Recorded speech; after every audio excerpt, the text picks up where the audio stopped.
Evet arkadaşlar. Bu görmüş olduğunuz dananın kuyruğu. Bakın. Bunda çoğu kişi yağ var der. Yağ falan yok. Şu kestiklerimiz. Eti görüyorsunuz. Dışını soyuyorsunuz. Güzelce yıkıyorsunuz. Temizliyorsunuz. Sonra boğum boğum yerler var. Oradan kesiyorsunuz. Bakın mesela. Buralardan kesiyorsunuz. Eti görüyorsunuz. Basit. Bunu kaldırıp kaldırıp atıyorsunuz. Olmaz, atılmaz bu.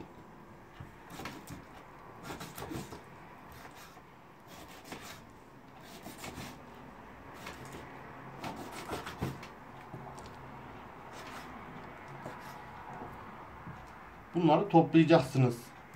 Atmayacaksınız. Şuradan bir tane et göstereyim mesela size. Bakın. Yağ var diyen arkadaşlar. Yağ mı bu, et mi?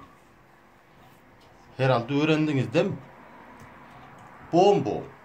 Alıyorsunuz elinize. Kesiyorsunuz.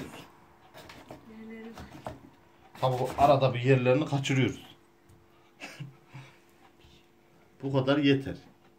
Öğrendiyseniz kanalımıza abone olun. Teşekkürler. Evet.